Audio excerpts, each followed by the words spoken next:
Hello church knowing the life YouTube ఛానల్కి స్వాగతం. ఈరోజు నేను మీకు వార్న్ వియర్స్పీ గారి స్టడీ బైబిల్ని పరిచయం చేద్దాం అనుకుంటున్నాను. సో ఇది ది ట్రాన్స్ఫర్మేషన్ స్టడీ బైబిల్ పాత ఎడిషన్. కొత్త ఎడిషన్ అయితే వార్న్ వియర్స్పీ స్టడీ బైబిల్ అని ఉంటుంది.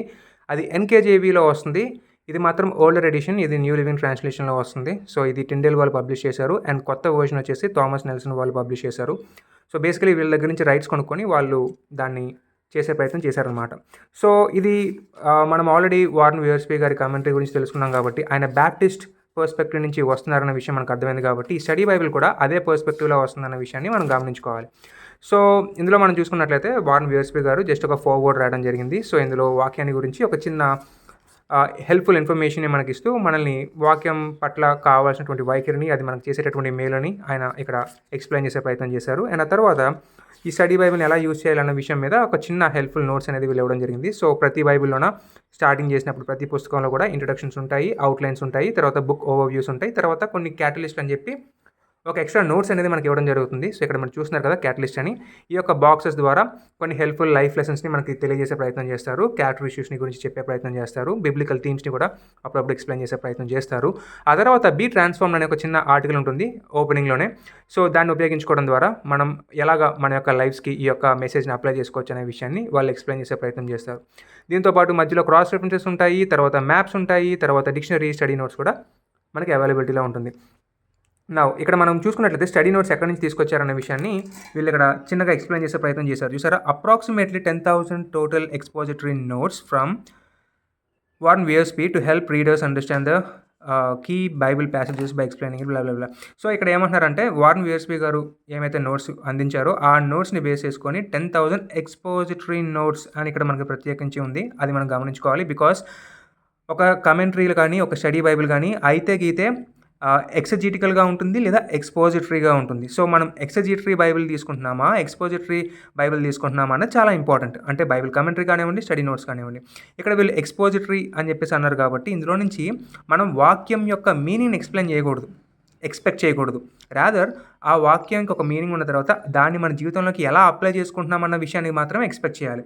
సో మనం కమెంటరీస్ గురించి మాట్లాడుతున్నప్పుడు కూడా ఇదే విషయాన్ని గురించి ప్రస్తావించే ప్రయత్నం చేస్తాం. సో నెక్స్ట్ ఇంకో డీటెయిల్ వీడియో చేసిన తర్వాత అందులో అసలు ఎక్స్పోజిటరీ అంటే ఏంటి, ఎక్సజెటికల్ అంటే ఏంటి అన్న విషయం మీద ఒక అవగాహనని మనం పెంచుకోవడానికి ఒక అవకాశం ఉంటుంది.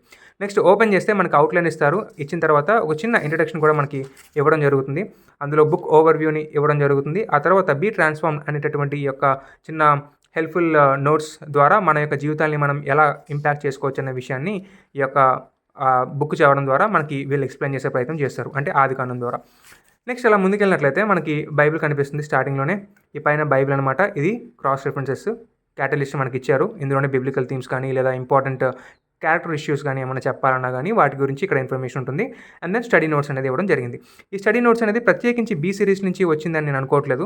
ఎందుకంటే కొంచెం బీ సిరీస్లో లేని ఇన్ఫర్మేషన్ కూడా ఇందులో ఉంది. సో ఈ యొక్క నోట్స్కి అప్రోప్రియేట్ చేసినట్లుగా చాలా ఇన్ఫర్మేషన్ ఇందులో ఎక్స్ట్రాగా ఉండడం నేను గమనించాను. సో మీరు బైబిల్ కామెంటరీ తీసుకున్నాను కదా, అందులో నుంచి షార్టర్ వర్షన్ ఇందులో ఉంటుంది అని మీరు ఎక్స్పెక్ట్ చేస్తే మీరు తప్పులో కాలేసినట్టే. ఎందుకంటే బైబిల్ కామెంటరీ అనేది బీ సిరీస్ యొక్క ఎంటైర్ కాంబినేషన్ అనమాట. లైక్ అన్ని కలిపేసి కుట్టేస్తే బీ సిరీస్లో బుక్స్ అన్ని అది బైబిల్ కమెంటరీ అవుతుంది. కానీ ఇది మాత్రం కొంచెం హెల్ప్ఫుల్గా వేరే నోట్స్ని కూడా ఇవ్వడం జరిగిందనమాట. అలాగని బీ సిరీస్లో ఉండే ప్రతి నోట్స్ ఇక్కడ ఇచ్చారని కూడా నేను చెప్పను. ఎగ్జాంపుల్ చూపిస్తాను మీకు. ఇక్కడ మీరు 1వ అధ్యాయం 3వ వర్షన్లో చూసుకుంటే there is a pattern of gods activities అని మనకి క్లియర్గా ఇక్కడ రాసింది కదా. సో సేమ్ అదే విషయాన్ని మనకి ఇక్కడ బీ సిరీస్లో కూడా ఇస్తారు. కానీ అంతకుమించి ఎక్కువ ఇన్ఫర్మేషన్ కూడా ఇస్తారు. ఫర్ ఎగ్జాంపుల్ బీ సిరీస్లో చూసినట్లయితే ఇదే వర్షన్ దగ్గర there is a pattern to God's activities during blah ఏదో ఉంది. ఆ తర్వాత డే 1 దగ్గరికి వెళ్ళేసరికి 3 to 5 మనకి ఇవ్వడం జరిగింది. ఇందులో God commanded the light to shine blah ఉంది. కానీ మీకు అది ఇక్కడ కనిపించదు. చూడండి కావాలంటే God commanded light to shine అనే వాక్యం మనకి కనిపించదు. ఎందుకంటే ఇది షార్టర్ వర్జన్ అనమాట. సో అలాగని కొత్త ఇన్ఫర్మేషన్ లేదా అంటే కొత్త ఇన్ఫర్మేషన్ కూడా ఉంది. ఫర్ ఎగ్జాంపుల్ ఇక్కడ మీరు చూసుకున్నట్లయితే నేను చూపిస్తాను మీకు ఇక్కడ.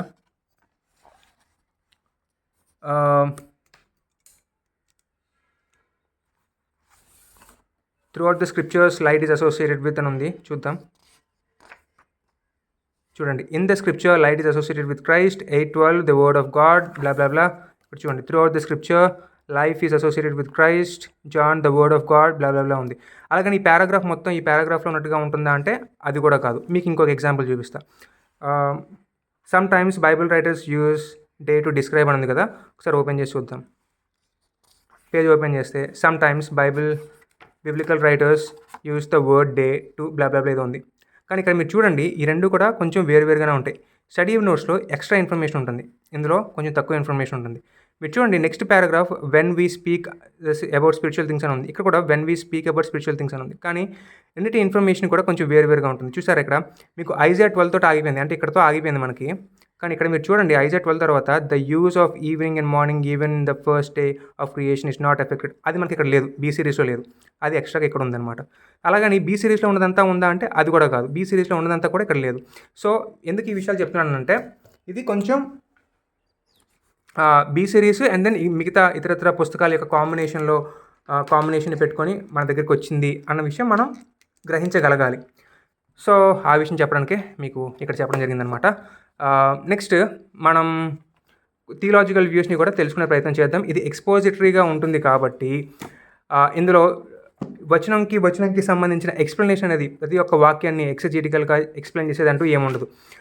కొన్ని మీనింగ్స్ని డైరెక్ట్గా అస్యూమ్ చేసుకుంటారనమాట. ఫర్ ఎగ్జాంపుల్, ఇంతకుముందు మీరు నా వీడియోస్ చూసినట్లయితే ఐ యామ్ అనే పదాన్ని గురించి డిస్కస్ చేశాను. మీకు అదే విషయాన్ని ఇక్కడ ఎక్స్ప్లెయిన్ చేసే ప్రయత్నం చేస్తాను. ఇక్కడ చూస్తే మీకు ఐ యామ్ అనే పదం గురించి 8:24 ఇక్కడ మీరు చూస్తే ఐ యామ్ అనే పదాన్ని జస్ట్ సింపుల్గా ఇలాగా ఎక్స్ప్రెస్ని బేస్ చేసుకొని చూడటం వల్ల, లెవిటికస్ని బేస్ చేసి చూడటం వల్ల దేవుడు అనే మీనింగ్ వస్తుంది అని చెప్పి అక్కడ ఆపేశారు. కానీ సెప్టూజెంట్ వర్షన్ గురించి మాత్రం మాట్లాడలే. కానీ సెప్టూజెంట్ వర్షన్ అనేది ఆ కాలంలో ఐ యామ్ అనే పదానికి దేవుడు అనే మీనింగ్ ఎలా అప్లై అయిందో చెప్పేటటువంటి ఇంపార్టెంట్ లింక్. ఆ లింక్ని ఇక్కడ ఇవ్వడం చేయలేదు, ఎందుకంటే ఇది ఎక్స్పోజిటరీ, ఎక్సజెటికల్ కాదు. సో థియలాజికల్ వ్యూస్ గురించి ఇంతకుముందు కమెంటరీ మాట్లాడినప్పుడు క్లియర్గానే మనం చెప్పుకున్నాం. మళ్ళీ ఒకసారి మీకు ఎక్స్ప్లెయిన్ చేసే ప్రయత్నం చేస్తాను. చూడండి, 1 కొరింథీయుల దగ్గరికి వెళ్తే మీకు చాలా విషయాలు అర్థమైపోతుంటాయి. అక్కడ 11వ అధ్యాయంలోకి వెళ్ళినప్పుడు మనం కమెంటరీలో చూసాము, ఆడవారు కొంగు వేసుకోవాలా లేదా అన్న విషయాల గురించి మాట్లాడుతున్నప్పుడు ఆయన ఇక్కడ అటువంటి న్యూయాన్స్ని ఏమీ మెయింటైన్ చేయలేదు. అది విషయాన్ని మీరు గమనించుకోవాలి. అండ్ దెన్ స్పిరిచువల్ గిఫ్ట్స్ దగ్గరికి వచ్చేసరికి స్పిరిచువల్ గిఫ్ట్స్ ఆగిపోయాయి అనే అర్థం వచ్చే విధంగా ఇక్కడ రాశారు.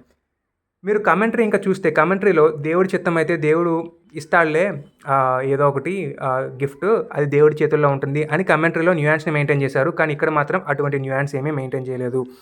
మీరు చూస్తున్నట్లయితే చాలా డైరెక్ట్గానే ఆత్మవరాల అవసరం ఇప్పుడు లేదు అనేటటువంటి ఒక ఉద్దేశం వచ్చే విధంగానే నోట్స్ని ప్రిపేర్ చేయడం జరిగింది.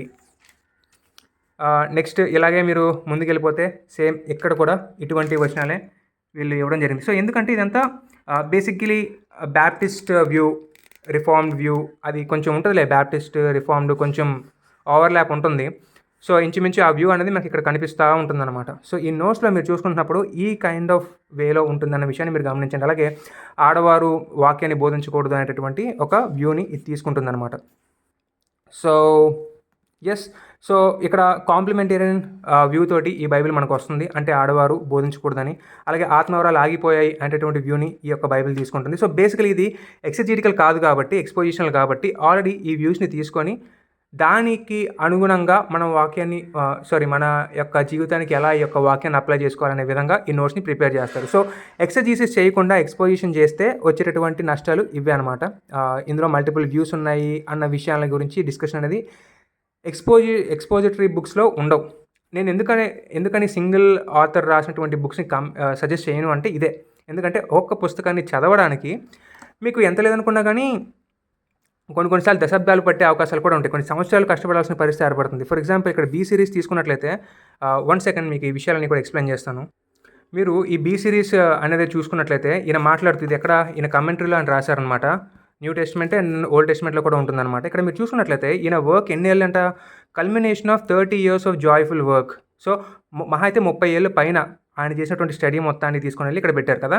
సో ఆ కాంబినేషన్ యొక్క స్టడీనే ఈ బీ సిరీస్ మొత్తం వస్తుంది. అంటే న్యూ టెస్ట్మెంట్, ఓల్డ్ టెస్ట్మెంట్ రెండు కమెంటరీస్ కూడా ఆ యొక్క స్టడీలో భాగంగా వచ్చినటువంటి పుస్తకాలే.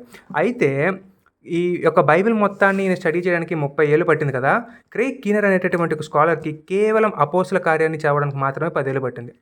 ఒక్కొక్క పుస్తకాన్ని ఎక్సజెటికల్గా చూడాలి అనుకునే ప్రయత్నం చేసినప్పుడు ఆ కాలంలో ఉన్నటువంటి లాంగ్వేజెస్ని మనం చూస్తాము, ఆ సోషల్ విషయాల్ని, కల్చర్ని, హిస్టరీని, ఆర్కియాలజీని, పేలియంథాలజీని, ఇలా చాలా వైడ్ వెరైటీస్ ఆఫ్ ఇన్ఫర్మేషన్ని గ్యాదర్ చేసి మనం ఒక ఆర్గ్యుమెంటేషన్ని చేస్తాము. అలా చేస్తే కనుక మనకి ఒక వాక్యం అర్థం కానటువంటి పరిస్థితి. ఈవెన్ ఒరిజినల్ లాంగ్వేజెస్లో కూడా మనం వెళ్తుంటాం. బట్ ఇవన్నీ ఎక్స్పోజిటరీ టీచింగ్ చేసే వాళ్ళందరూ స్కిప్ చేస్తుంటారు.